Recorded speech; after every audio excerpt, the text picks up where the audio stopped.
Grab your popcorn, rip that ticket, get in that seat, lickety splicket.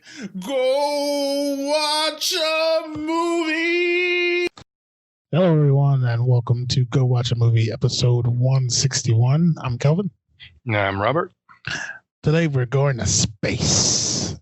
Space on Netflix. We're doing The Midnight Sky. But before we get into that, a little bit of entertainment news.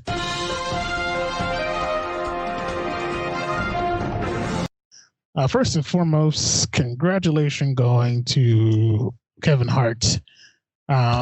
He has signed, I don't know if you're familiar with the deal Adam Sandler signed with Netflix. May have noticed all those movies he's been putting on there. Mm-hmm. Well, that's because he signed a major first look deal with them, and they get his movies. He gets a big lump sum to do the movies, blah blah blah. Kevin Hart has done the same here with Netflix, so big round of applause for him because it's a 8-figure deal. Wow, yeah. Which is pretty damn nice.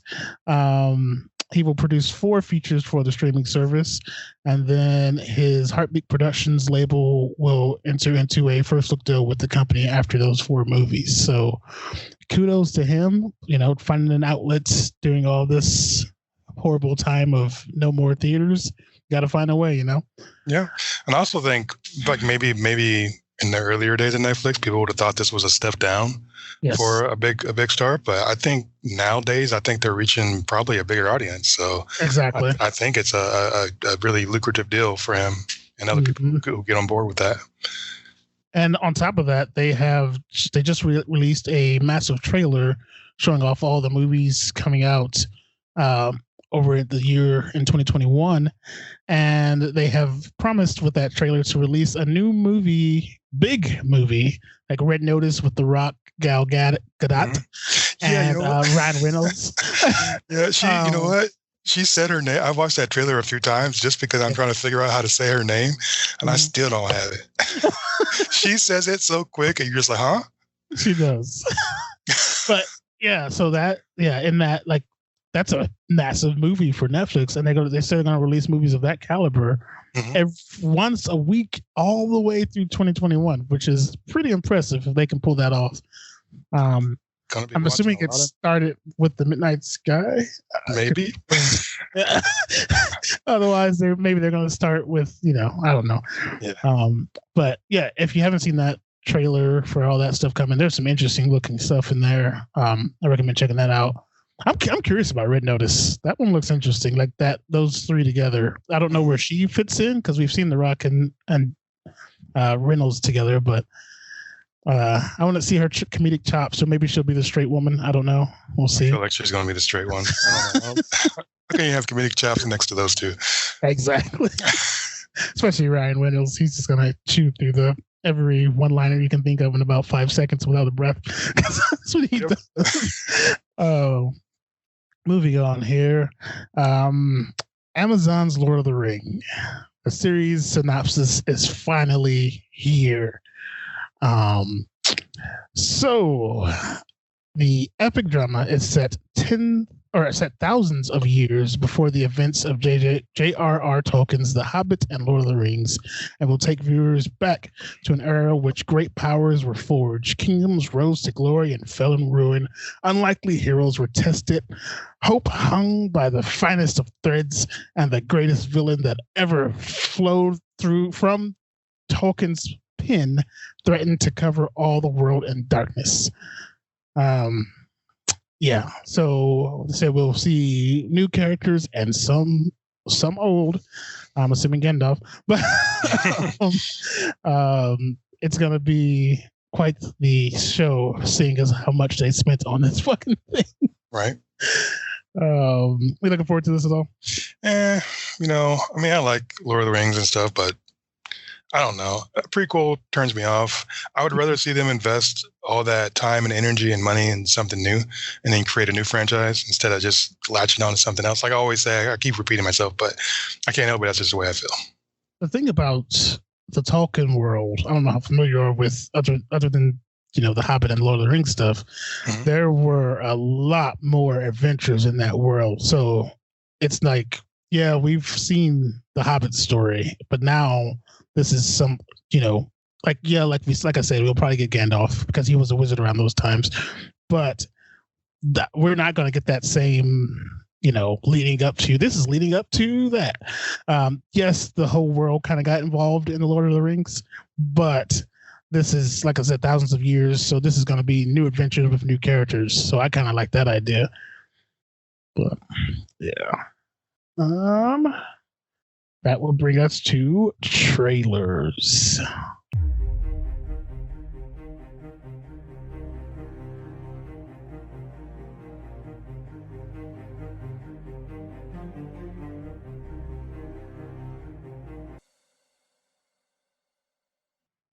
You first to me, sir. You go right ahead.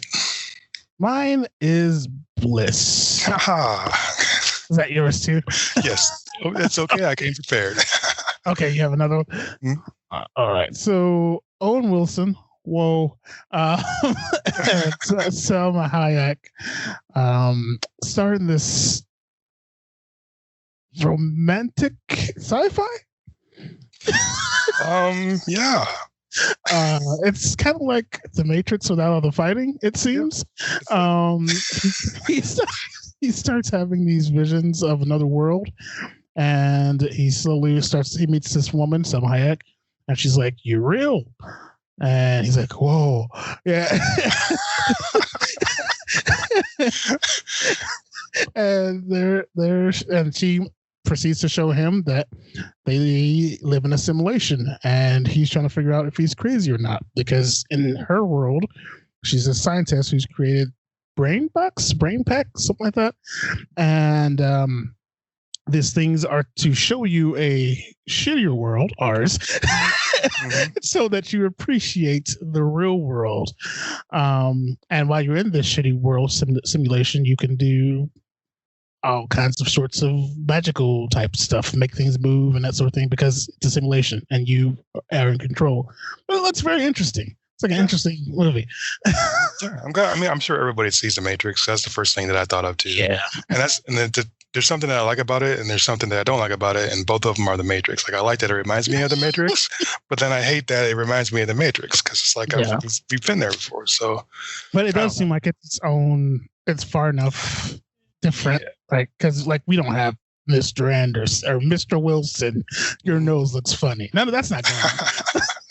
Yeah, and the chemistry between those two, I don't see it, but maybe it's in the movie. I don't know. Well, moving along, my trailer is called The Reckoning, and it is basically, it's way back in the day when there were, people were like accusing people of being witches. And you have this town, like there's a headstrong woman who's doing her own thing. And apparently if you're your own person and you do your own thing, everybody assumes you're a witch. So they're like, she's a witch. So they go and they capture her and they're taking her to this dungeon type thing. And they begin to basically torture her to try to get her to confess to being a witch. Very Salem-ish. And some strange things starts happening, like a door opens by itself, and then they show like just very quick glance of like maybe a devil or a demon. It could just be something that's in her head or not in her head, but you assume it's going to be a movie about there are no witches or any of that magical stuff, and they're just torturing this woman and about her trying to survive the ordeal. But then they show that image of a possible demon or devil or something at the end, so you think, oh, maybe there's really something going on here, and maybe this is going to turn into something really, scary and fun. So I'm looking forward to seeing that one. The atmosphere, it looks amazing. I think they nailed that at least. So I'm looking forward to this one, The Reckoning. All right, I'm gonna have to check that one out because I have not seen it, because I'm a little bitch and steer away from horror movies.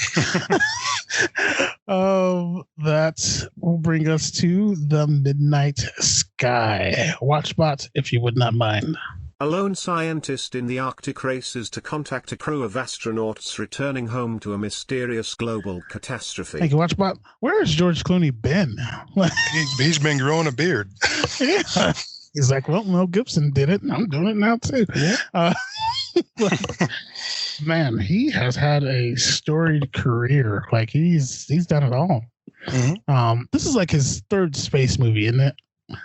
I believe, yeah, I'm pretty sure. Like Solaris, This was he in Gravity, Oh or was that just?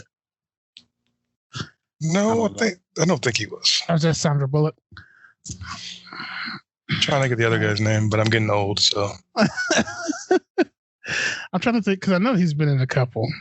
I'm gonna do a Google real quick.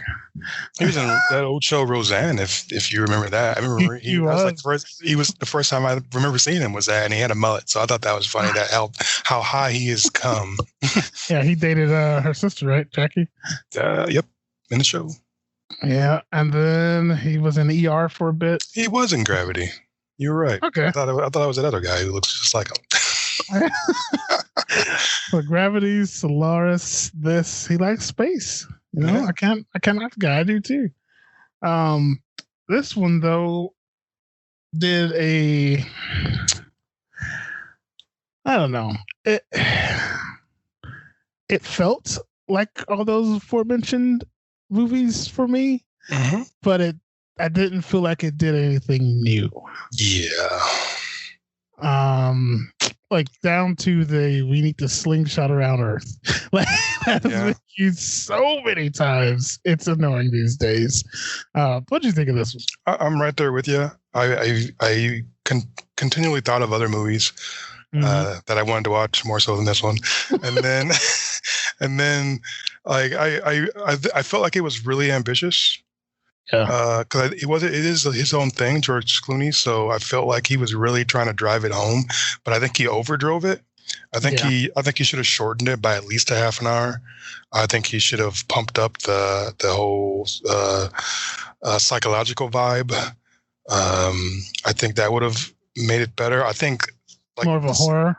Yeah, well, not necessarily horror, just more like psychological thriller, maybe. Gotcha. And then, like the score, I didn't really care for, but the cinematography was great. Yeah, it's a beautiful movie. Visually, it was beautiful, but sometimes, unfortunately, beauty can be boring. So, and that's what I kind of got out of this movie. Overall, I did love the ending. I liked the twist. I was on the fence about the converging stories all connecting, like. When they connected, it was fine, and I was satisfied. But getting there, I felt like I was just watching almost three different movies, or at least two different movies, that were slowly coming together, and it was kind of a drag because of the length of the movie. But outside of that, like I said, there are some positive things here. But overall, I think it was not his best work. So global warming, I guess, or the world gets too irradiated to live on because of us, something we did. But then there's like bad air. So yeah, the air's bad, but everybody has to leave, but he decides to stay because he's dying. Yeah, I would do the same thing. Yeah, I do a little Mad Maxing before I went. Be like, party. Yeah.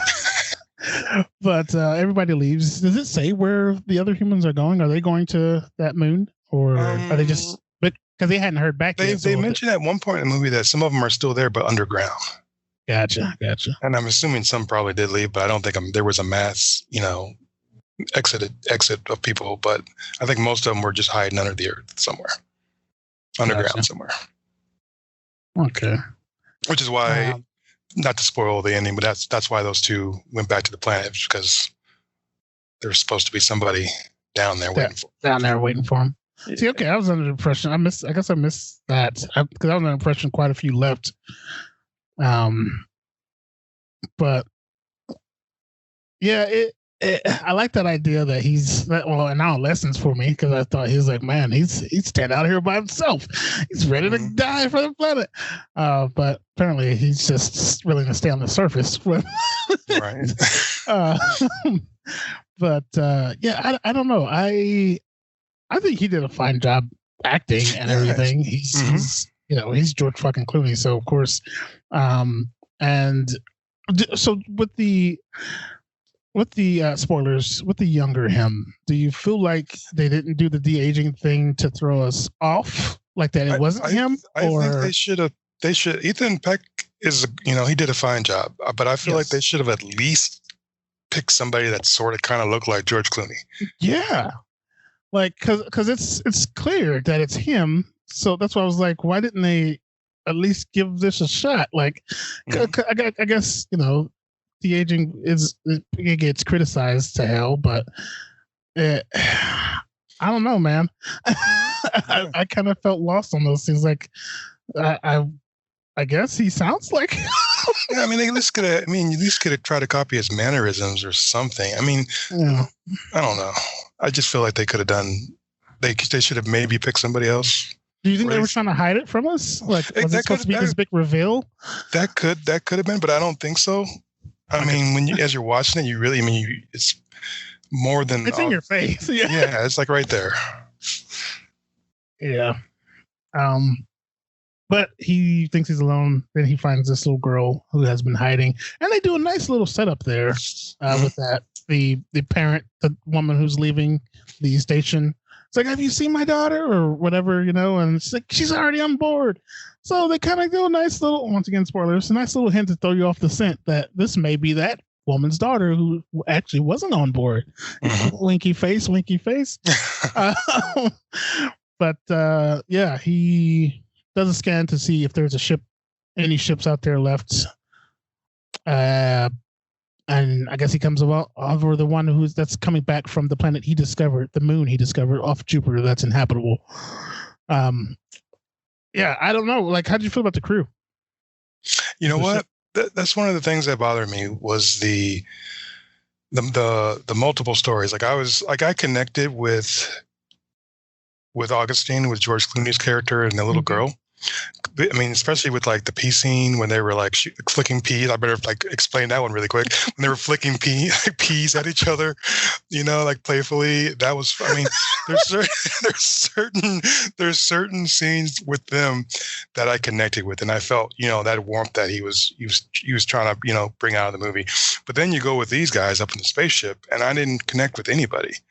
Like I didn't feel like these people mattered so much as they were just going to eventually get to where they were going to get to help complete the story.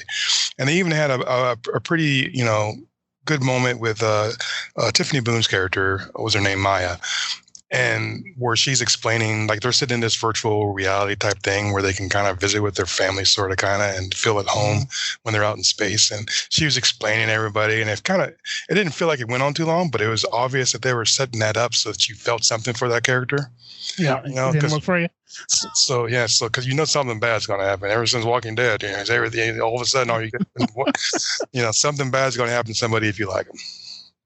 Yeah.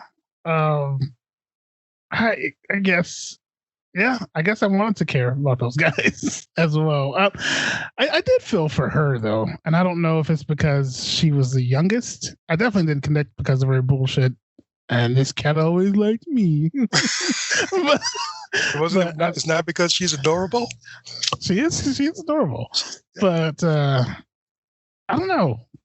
I guess I like the way she went. The sudden, okay, we're in the clear, but I like the subtlety. I like the subtlety of it because it was just a couple drops at first. Spoilers. If you guys haven't watched it, you want to watch it fresh, go jump in there. But yeah, and then all of a sudden it just it just became like a lot. But even though it was a lot, I don't feel like that was like too much. I think they could have they could have done more because there's a lot of blood in the body, so they could have really toned it down, I think. But it was all floating, so who knows how much. Yeah. I like how they all kind of just paused while she's dying. Yeah, she's dying, and they just yes, I noticed that too. They were like, everyone's like, huh? You guys just looking at it. Why are you just trying to save her? Oh man, yeah. I also feel like her suit would have been compromised though if they had that wound, and it just would have been sucked out of her anyway through space. Like. That's what I was gonna get. Like, how did it penetrate her? Yet she was still fine in the vacuum of space. Breathing. Yeah, I don't know. I had some minor problems with the science in this movie, but that's okay. It was some kind of new age because it was set in 2049. So who knows what we've discovered at the rate we're on nothing. But haven't figured out how to stop people from bleeding. That's for sure. No, we still can't do that. Even though he had a portable I'm assuming what was it? He was terminal cancer, right? He had something, yeah. He had to take his blood out and purify it and put it back in or something. I don't know. Yeah. I'm not a doctor. He had a portable machine that did that, but they couldn't just stop her whole. Oh man. I don't have a lot of good things to say. Yeah, like I said, visually it was nice, and I do like the ending. I do like the little twist. I like the twist. There's two twists. Like I was gonna say, which one? There's two twists. There's again spoilers, y'all. Run away. The both of them. The little girl twist was good. Mm-hmm. I mean, I didn't. I like that. I didn't necessarily see it, and then the dollar thing. I mean, there's a problem with that one, but I just can't believe that the mom never told the daughter who her dad was. This universally renowned, I guess world renowned, galaxy renowned. We'll say galaxy because we're branching off into space. Clearly, this galaxy renowned man who may have found the planet that is needed for humans to survive. You're not going to tell your daughter that's her dad, even when your daughter's like, I want to be in space because this guy influenced me. You're like, well, you still keep that as a secret? Come on. That was weird to me, and he never gives it away either. Yeah. He never tells her, and I think it was probably a good decision. Like, I was wondering, when is he going to tell? Like, he had his first explosion when he found the girl, and he's like, "You guys, I got this girl down there. You guys got to come back and rescue her, or whatever." But then later, he's like talking to him. He never mentions the girl, so that's when you obviously got suspicious. Because like, why hasn't he immediately said, "I need you guys to come save this little girl"? And that's another reason I thought he was on Earth, because he kept screaming, "You guys got to come back down here and get her." That's why I thought he was alone down there. The whole, but yeah. I think that dynamic was perfect, and even like they continually. So like, how does that work though? Because there are scenes where we're following her point of view, like with the dead bodies, and she gets startled. Like, is he imagining that? Like, if she comes in here, I would never take my daughter in here to see this, or like when you're crazy, you're crazy. You see all kinds of stuff. Like when she goes in when he's got to kill the guy. And he even do like, that? Yeah, I think he did. And then he's like, "Get out of here," because So it makes sense to me. Like he's obviously off his rocker, and that's probably my favorite part of the movie is because he seems like he's got it together and he's really responsible and really smart and he's doing what he's supposed to be doing. But you realize he's doing all that at the same time. He's imagining a lot too.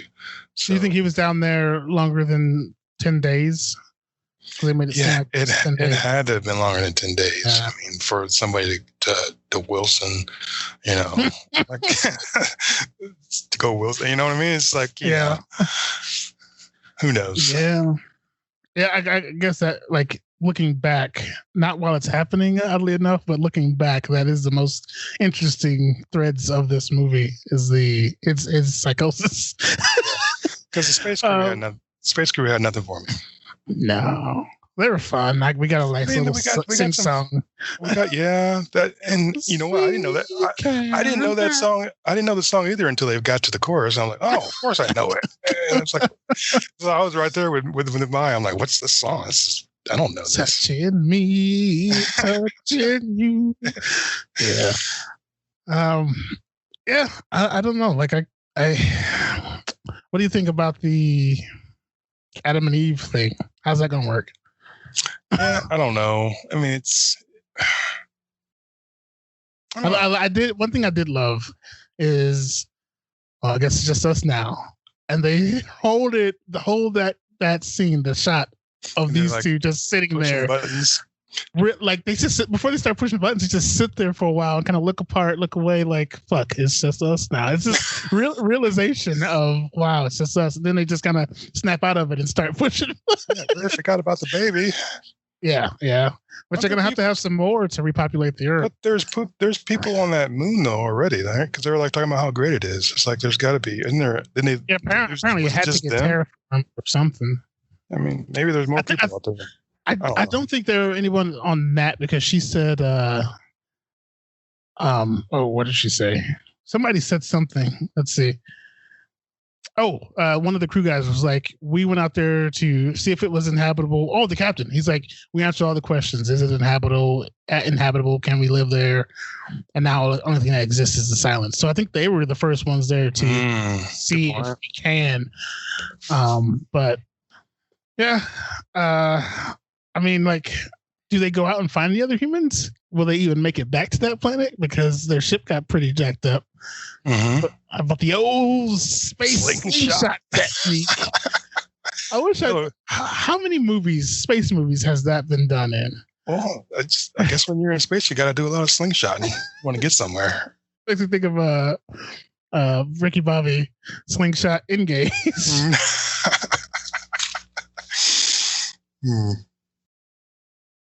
Let me see. Slingshot. I'm trying to Google it. I want to know. I know it's been used so many times. Yeah. There's only so much you can do in space. I wanted to, like, man, the only way we're going to get out of this is shoot nuclear devices at the Earth and use its core explosion to boost Earth.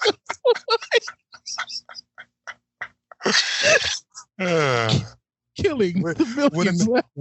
Would have made a very different movie. There we go. George Clooney says his last shot of looking out is just nuclear bombs or explosions going off, mushroom clouds, as he stands there and the little girl fades away.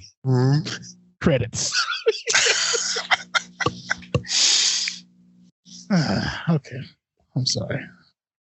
Okay. They were going for touching. What does Rotten Tomatoes give this movie? So we're looking at the tomato meter is a 52%.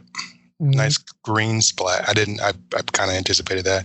Audience score, also anticipated, is a 26%. Oh, God.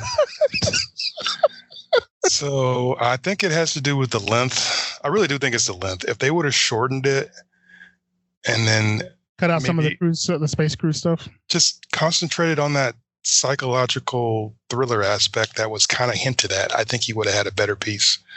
Yeah, I really do. I mean, I feel like if I got a hold of this thing and I could just cut some stuff out, I'd make a hell of a movie. Change the score a little bit, a little something more creepy. Sticky glue some stuff in some other places. I think it'd be all right. But I mean, I don't hate this movie.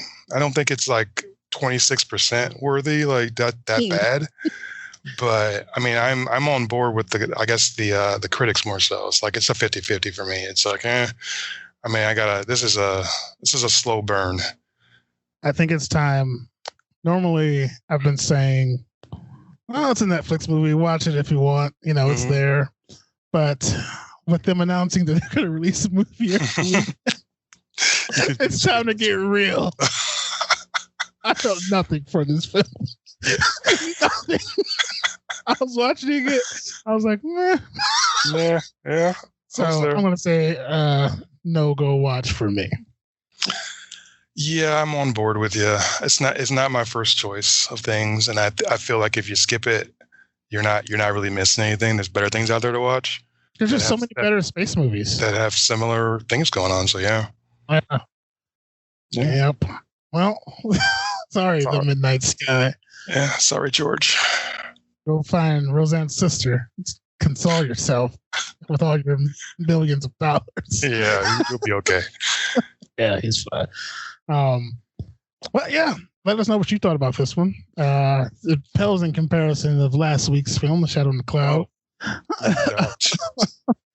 But yeah, we want to know and where you can find us to tell us what you think of this film. Twitter, Facebook, Instagram, all Go Watch a Movie. GoWatchAMovie.com, the one-stop shop for all things entertainment. The news stories are there in more detail. The podcast is there. If you don't want to listen to the podcast there for some reason, go to anywhere a podcast can be played: Apple, Spotify, iHeart, etc. And we're there for your ear holes. That's episode 161, second up of the year. Slow burn, but I'm Kelvin. And I'm Robert. Go watch a movie. Grab your popcorn, rip that ticket, getting that seat lickety split. Go watch a movie.